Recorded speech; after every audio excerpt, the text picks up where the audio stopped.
Assalamualaikum warahmatullahi wabarakatuh. Salam Om Swastiastu, Namo Buddhaya, salam kebajikan, salam sejahtera bagi kita semua.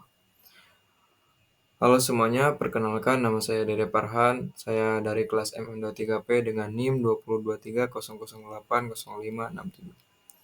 Pada video kali ini, saya akan mempresentasikan tugas mata kuliah Manajemen Retail yang dibimbing oleh Ibu Cukwita Maharani, SSI MM. Adapun topik yang akan saya bahas adalah manajemen rantai pasok atau yang dikenal juga dengan supply chain management dalam retail, SCM. Presentasi ini dibuat untuk memenuhi salah satu penilaian pada mata kuliah tersebut. Semoga penjelasan yang saya sampaikan dapat dipahami dengan baik. Baik, tidak lama-lama lagi, langsung saja kita masuk ke pembahasannya.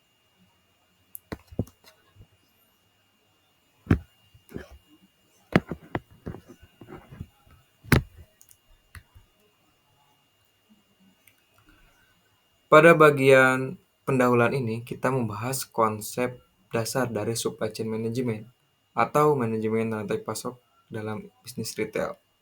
Pertama, SCM adalah proses mengatur aliran barang, informasi, dan layanan, mulai dari produsen, lalu melalui distributor atau pusat distribusi, hingga akhirnya sampai ke tangan pelanggan. Jadi, bukan hanya soal pengiriman barang, tetapi juga bagaimana informasi penjualan, data stok, dan permintaan pelanggan berjalan dengan lancar di seluruh jaringan. Tujuan utama SCM adalah memastikan bahwa barang yang dibutuhkan pelanggan tersedia tepat waktu, berada di lokasi toko yang sesuai dan dalam jumlah yang pas-pasan, tidak terlalu sedikit sampai kehabisan, dan tidak terlalu banyak sampai menumpuk. Dalam proses ini, peritel pemegang peran yang sangat penting. Peritel adalah titik terakhir yang langsung berhubungan dengan konsumen, sehingga mereka menjadi penghubung antara apa yang diinginkan pelanggan dengan apa yang harus diproduksi atau dikirim oleh pemasok.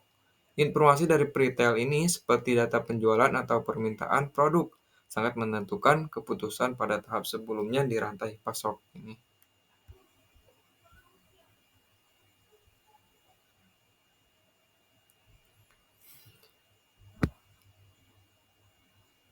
Pada slide selanjutnya, kita akan membahas mengapa manajemen rantai pasok sangat penting bagi peritel dan bagaimana SCM bisa menjadi keunggulan strategis bagi perusahaan.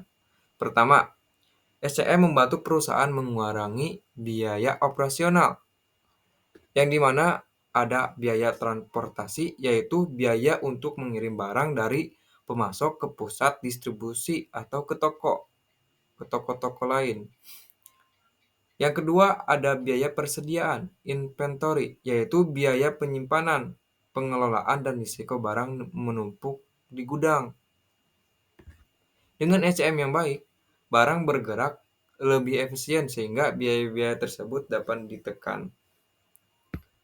Selain penghematan biaya, SCM juga meningkatkan nilai bagi pelanggan. Dengan sistem rantai pasokan yang terorganisir, perusahaan bisa menyediakan barang di waktu yang tepat, di lokasi yang tepat, dengan ketersediaan produk yang lebih lengkap. Artinya, pelanggan tidak sering mengalami out of stock dan pilihan barang di toko menjadi lebih banyak, walau inventaris yang disiapkan tidak terlalu besar. Manfaat lainnya adalah meningkatkan ROI, Return on Investment. Ketika biaya turun, proses lebih efisien dan penjualan meningkat karena barang selalu tersedia. Keuntungan perusahaan juga jadi meningkat. Secara keseluruhan, SCM membuat retail lebih kompetitif karena mampu memberikan pengalaman belanja yang lebih baik kepada pelanggan sekaligus mengoptimalkan biaya operasional. Selanjutnya, penjelasan slide ketiga, kita akan membahas bagaimana perkembangan manajemen retail dalam menerapkan sistem rantai pasokan. Secara umum, retail melewati 4 tahapan perkembangan sebelum mencapai sistem SCM yang matang dan operasional dan profesional. Tahap yang pertama yaitu informal. Pada tahap awal ini, retail biasanya masih berskala kecil, sistem kerja masih sederhana, dan belum ada struktur organisasi yang jelas. Akibatnya sering terjadi kekurangan stok karena tidak ada sistem pencatatan yang rapi. Yang kedua, kesalahan pemesanan karena pemilik atau karyawan harus mengingat banyak barang secara manual. Tahap ini menggambarkan kondisi retail yang masih meraba-raba proses dan sangat bergantung pada tenaga manusia. Yang kedua, ada tahap fungsional. Di tahap ini, retail mulai membuat pembagian tugas berdasarkan fungsi, misalnya bagian gudang, kasir, pembelian, dan keuangan. Karena tugas lebih terstruktur, kesalahan pemesanan mulai berkurang lah, pengelolaan persediaan lebih baik, sistem kerja menjadi lebih profesional. Ini adalah tahap transisi dari usaha kecil menuju manajemen yang lebih formal. Yang ketiga, ada tahap integrasi internal. Tahap ini menunjukkan bahwa retail sudah lebih maju, semua divisi sudah terhubung dalam satu sistem, sehingga informasi mengalir dengan lebih cepat dan akurat. Contohnya, seperti data penjualan langsung terhubung dengan tim pembeliannya, stok secara otomatis terpantau, perencanaan lebih matang karena didukung sistem manajemen. Pada tahap ini, retail biasanya memiliki struktur organisasi lengkap dan menggunakan teknologi untuk menunjang operasional. Yang terakhir ada tahap pengembangan usaha. Ini adalah tahap yang tertinggi. Retail biasanya sudah memiliki banyak cabang dan sudah menjalankan SCM secara menyeluruh. Ciri utamanya sistem rantai pasokan yang rapih, terintegrasi, dan stabil. Retail tidak lagi fokus pada masalah teknis operasional. Fokusnya beralih kepada kompetensi inti seperti inovasi, pemasaran, ekspansi, dan strategi bisnis. Pada tahap ini, retail mampu bersaing secara profesional dan berkembang lebih cepat. Nah, selanjutnya ada tipe produk dalam SCM. Pada dua tipe produk ini yang mempengaruhi strategi manajemen rantai pasok ini yaitu produk fungsional dan produk inovatif. Kedua jenis produk ini membutuhkan pendekatan SCM yang berbeda karena karakteristiknya peminatannya tidak sama gitu. Kita akan membahas satu produk fungsional. Produk fungsional ini adalah produk yang permintaannya stabil dan bisa diprediksi. Biasanya karena merupakan kebutuhan sehari-hari. Contohnya seperti deterjen buat nyuci atau beras buat masak, sabun buat mandi, atau produk rumah tangga lainnya. Karena permintaannya stabil, rantai pasokan untuk produk ini fokus pada efisiensi. Perusahaan berusaha menekan biaya logistik dan biaya inventaris. Tujuannya adalah memastikan produk selalu tersedia dengan cara yang paling hemat biaya. Dengan kata lain, strategi SCM untuk produk fungsional ini adalah membuat prosesnya seefisien mungkin karena kecepatan perubahan peminatannya relatif rendah. Yang kedua, produk inovatif. Produk inovatif ini memiliki permintaan yang tidak stabil atau sulit diprediksi. Produk ini biasanya mengikuti tren, memiliki siklus hidup yang pendek, atau sering berganti model, atau yang disebut dengan FOMO. Contohnya sebagai pakaian lah, pakaian fashion yang lagi ngetren sekarang apa. Terus elektronik yang lagi ngetren, keluaran baru, atau produk tren, ya tren-tren yang ada di sosial media lah. Karena permintaannya tidak menentu. Rantai pasokan harus responsif, artinya dapat cepat menyesuaikan saat permintaan naik tiba-tiba. Fokus utamanya adalah memastikan ketersediaan barang tetap terjaga, tetapi juga tidak sampai berlebihan. Perlu pengaturan kapasitas produksi dan inventaris yang fleksibel agar tidak terjadi overstock saat tren turun. Untuk produk inovatif, kecepatan merespon perubahan pasar jauh lebih penting dibanding efisiensi biaya. Secara keseluruhan, pemilihan strategi SCM harus disesuaikan dengan tipe produk agar perusahaan dapat mengelola persediaan dengan tepat, efisien, dan sesuai kebutuhan pasar. Selanjutnya ada meningkatkan ketersediaan produk. Nah, pada slide ini kita akan membahas mengapa ketersediaan barang sangat penting dalam retail dan bagaimana supply chain management ini berperan untuk memastikan stok selalu ada sesuai kebutuhan pelanggan. Pertama, ketersediaan barang yang tepat waktu dapat langsung meningkatkan penjualan. Ketika pelanggan datang ke toko dan menemukan barang yang mereka cari, yaitu tersedia, peluang peluang pembelian menjadi jauh lebih tinggi. Sebaliknya, jika barang habis, pelanggan bisa pindah ke toko lain dan ini membuat retail kehilangan potensi penjualan. Untuk memenuhi beragam kebutuhan pelanggan, retail biasanya menyediakan banyak stok keeping unit atau variasi barang. Semakin beragam kebutuhan pelanggan, semakin banyak jenis produk yang harus disiapkan. Namun semakin banyak SKU, semakin besar tantangan dalam mengelola stok secara akurat. Karena itu, retail memerlukan sistem informasi yang baik. Sistem ini membantu persediaan secara real time, mengetahui barang mana yang cepat habis, menghindari kelebihan stok pada produk yang tidak laku, membuat keputusan pemesanan yang lebih tepat. Ini caranya. Ini membantu.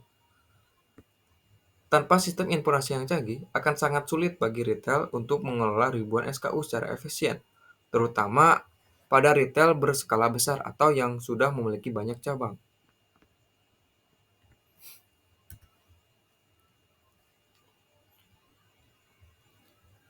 Pada slide selanjutnya, kita akan membahas bagaimana barang bergerak dalam sistem rantai pasokan retail.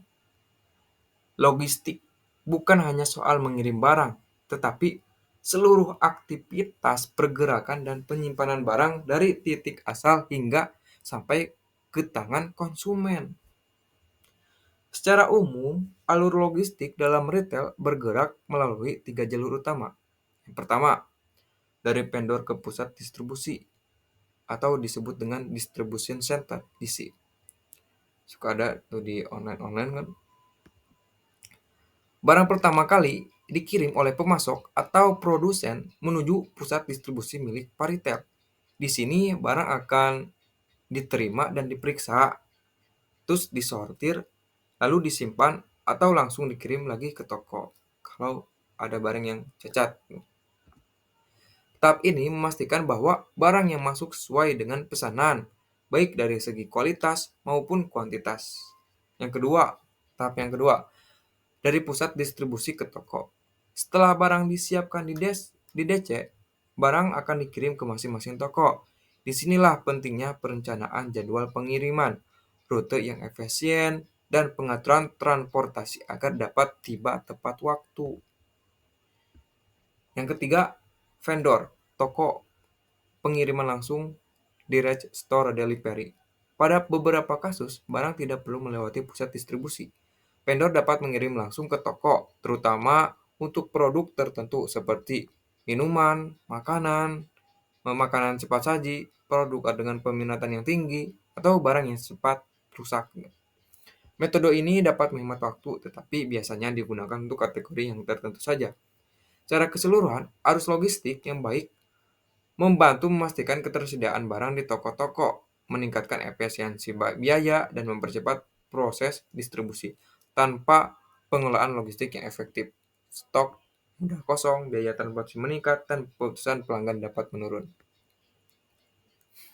Selanjutnya, pusat distribusi center. Peran penting pusat distribusi dalam sistem rantai pasokan retail. Pusat distribusi berfungsi sebagai tempat mengkoordinasikan seluruh aktivitas yang berkaitan dengan barang sebelum akhirnya dikirim ke toko. Ada beberapa fungsi utama dari DC ini. Pertama, mengelola transportasi masuk inbound transportation. DC menerima barang dari berbagai vendor atau produsen. Di tahap ini, DC mengatur jadwal kedatangan barang, memastikan vendor mengirim sesuai waktu, dan memastikan biaya transportasi tetap efisien. Selanjutnya, menerima dan memeriksa barang. Ketika barang tiba, DC mencatat setiap barang yang masuk, memeriksa kondisinya, jumlahnya, dan kualitas barang tersebut, serta memastikan barang sesuai dengan pesanan yang dipesan oleh konsumen. Proses ini penting untuk mencegah kesalahan pengiriman atau barang yang rusak. Lalu selanjutnya, penyimpanan atau cross-docking. Terdapat dua kegiatan utama penyimpanan, yaitu dapat ditempatkan di rak gudang sehingga dibutuhkan oleh toko. Cross-docking yaitu barang langsung diteruskan dari truk vendor ke truk pengiriman toko tanpa disimpan terlebih dahulu. Cross-docking membantu menghemat waktu dan biaya penyimpanan. Selanjutnya, mempersiapkan barang untuk toko, floor ready merchandise. Di DC, barang dipersiapkan agar siap untuk dipajang di toko. Kegiatannya meliputi pembelian label harga, pengemasan, penggantungan untuk pakaian, penyusunan agar mudah diletakkan di rak toko. Lalu selanjutnya, pengiriman barang ke toko. Setelah barang siap, DC mengatur transportasi keluar. DC mengatur rute pengiriman lah, jadwal, kapasitas truk, serta memastikan barang sampai tepat waktu.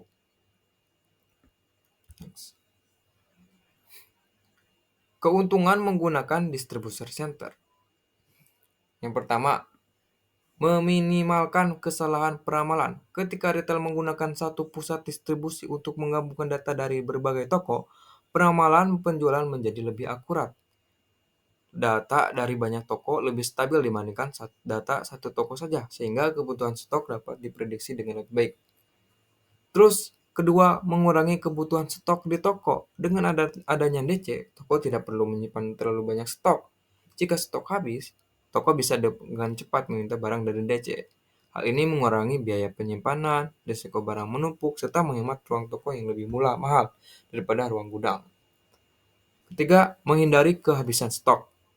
DC memudahkan kontrol persediaan karena barang dapat segera dikirim ketika dibutuhkan. Ini membuat toko lebih jarang mengalami kehabisan stok, sehingga penjualan tidak terganggu. Ruang toko lebih mahal dibandingkan gudang. Salah satu alasan terbesar menggunakan DC adalah efisiensi biaya. Biaya sewa atau pembangunan area toko jauh lebih mahal dibandingkan gudang, karena itu lebih baik menyimpan barang dalam jumlah besar.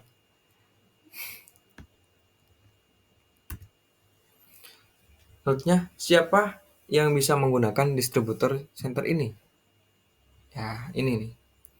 Pertama, retail yang menjual barang tahan lama. Retail yang menjual barang-barang dengan umur yang panjang, seperti elektronik, perabot rumah, dan alat-alat rumah sangat cocok menggunakan DC. Barang-barang yang tahan lama, yang tidak cepat rusak, sehingga aman disimpan di pusat distribusi ini. Kedua, retail dengan permintaan tidak pasti. Contohnya, dalam pakaian, dan barang musiman memiliki permintaan yang fluktuatif dan sulit diprediksi. 3. Retail yang menjual barang yang perlu replenishment rutin. Barang-barang yang cepat habis dan perlu pengisian ulang, seperti kebutuhan rumah tangga, makanan kering, dan produk harian, cocok dikelola melalui DC. Terus, retailnya dengan banyak cabang. Semakin banyak jumlah toko yang dimiliki sebuah retail, semakin besar kebutuhan akan DC dengan DC ini, distribusi ke banyak cabang, terdapat lebih terkoordinasi, lebih efisien, dan biaya transportasi bisa ditekan. Cross-docking. Nah, apa ini arti cross-docking? Cross-docking adalah proses di mana barang dari vendor langsung dipindahkan ke truk pengiriman toko tanpa disimpan di gudang pusat distribusi tadi. Artinya, barang hanya menyeberang doang gitu, dari satu truk ke truk lainnya dan tidak menginap di gudang. Bagaimana cross-docking ini bekerja? Yang vendor mengirim barang ke pusat distribusi, barang langsung diturunkan, diperiksa cepat, dan disortir sesuai tujuan toko. Terus, barang kemudian langsung dimuat ke truk paritel yang akan mengantarkan ke masing-masing toko. Tidak ada proses penyimpanan di rak gudang. Apa keuntungan cross-docking ini? Nah, keuntungannya yaitu mengurangi biaya penyimpanan. Karena barang tidak perlu disimpan lama di gudang. Jadi, tidak ada biaya lagi. Terus, mempercepat waktu distribusi sehingga barang lebih cepat masuk, cepat sampai gitu ke toko. Selanjutnya, mengurangi risiko kerusakan barang karena barang berpindah tangan lebih sedikit. Cocok untuk barang yang cepat laku atau sensitif waktu.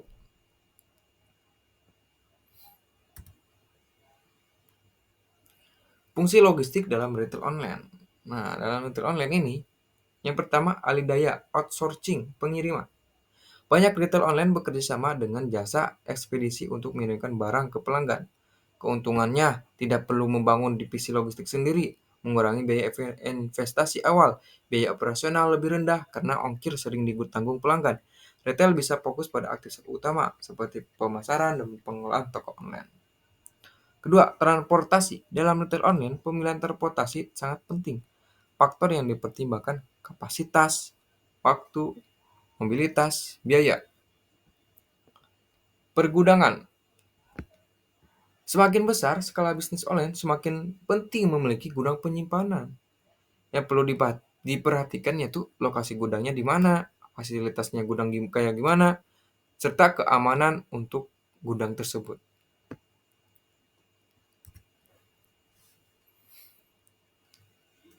Slide selanjutnya ada data warehouse.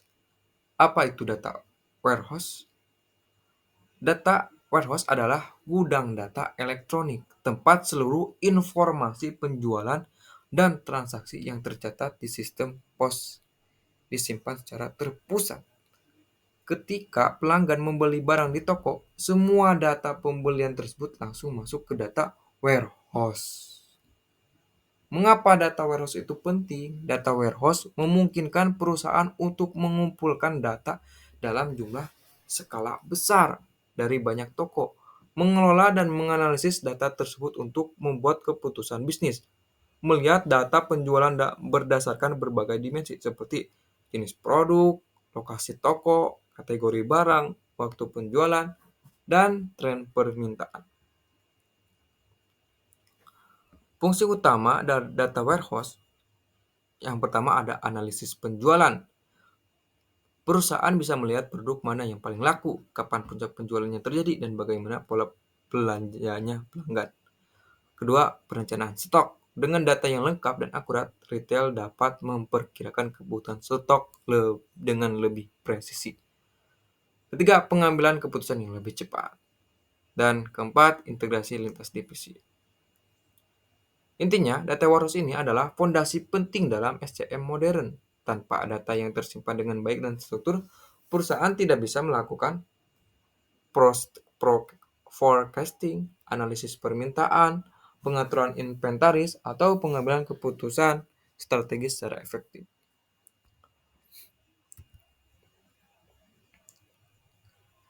Selanjutnya ada strategi logistik. Strategi logistik yaitu ada push supply chain, dan pull supply chain.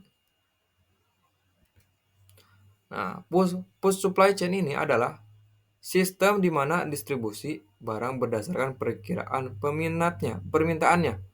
Artinya, Retail memprediksi jumlah barang yang akan dibutuhkan pelanggan menggunakan data historis dan tren penjualan. Ciri-cirinya, produksi dan distribusi dilakukan sebelum ada permintaan nyata. Cocok untuk produk dengan permintaan stabil, lebih fokus pada efisiensi dan biaya rendah. Kedua, full supply chain. Full supply chain adalah pendekatan yang berdasarkan data penjualan aktual yang dapat dari point of sale. Ciri-cirinya, produksi dan distribusi dilakukan setelah ada data penjualan yang nyata, lebih responsif terhadap kebutuhan konsumen, mengurangi risiko stok berlebihan. Apa itu bullwhip effect? Bullwhip effect terjadi ketika retail dan vendor tidak memiliki koordinasi yang baik, sehingga perubahan kecil pada permintaan pelanggan bisa menyebabkan perubahan besar pada jumlah pesanan ke pemasok. Akibatnya ada persediaan terlebih di beberapa titik, tapi bisa juga kekurangan stok di toko. Penyebab utama bullwhip effect yang pertama, keterlambatan pesanan, reaksi berlebihan terhadap kekurangan stok, pemesanan dalam jumlah yang sangat besar. Intinya, bullwhip effect ini menunjukkan pentingnya aliran informasi yang cepat, akurat, dan terkoordinasi di seluruh rantai pasok. Kesimpulan, manajemen rantai pasokan (SCM) atau yang disebut dengan supply chain management adalah kunci utama keberhasilan retail modern karena mengatur aliran barang dan informasi secara efektif dari produsen hingga ke pelanggan. Dengan SCM yang baik, retail dapat memastikan ketersediaan barang tepat waktu, mengurangi biaya operasional, dan meningkatkan kepuasan pelanggan. Retail berkembang melalui beberapa tahap, mulai dari sistem informal hingga sistem terintegrasi yang meningkatkan efisiensi dan profesionalisme setiap tipe produk, baik fungsional maupun inovatif. Membutuhkan strategi SCM yang berbeda agar stok tetap terjaga tanpa pemborosan. Secara keseluruhan, SCM yang terkelola dengan baik memberikan keunggulan strategis, meningkatkan efisiensi distribusi, menjaga ketersediaan barang, serta membantu retail bersaing di pasar yang semakin dinamis termasuk dalam retail online.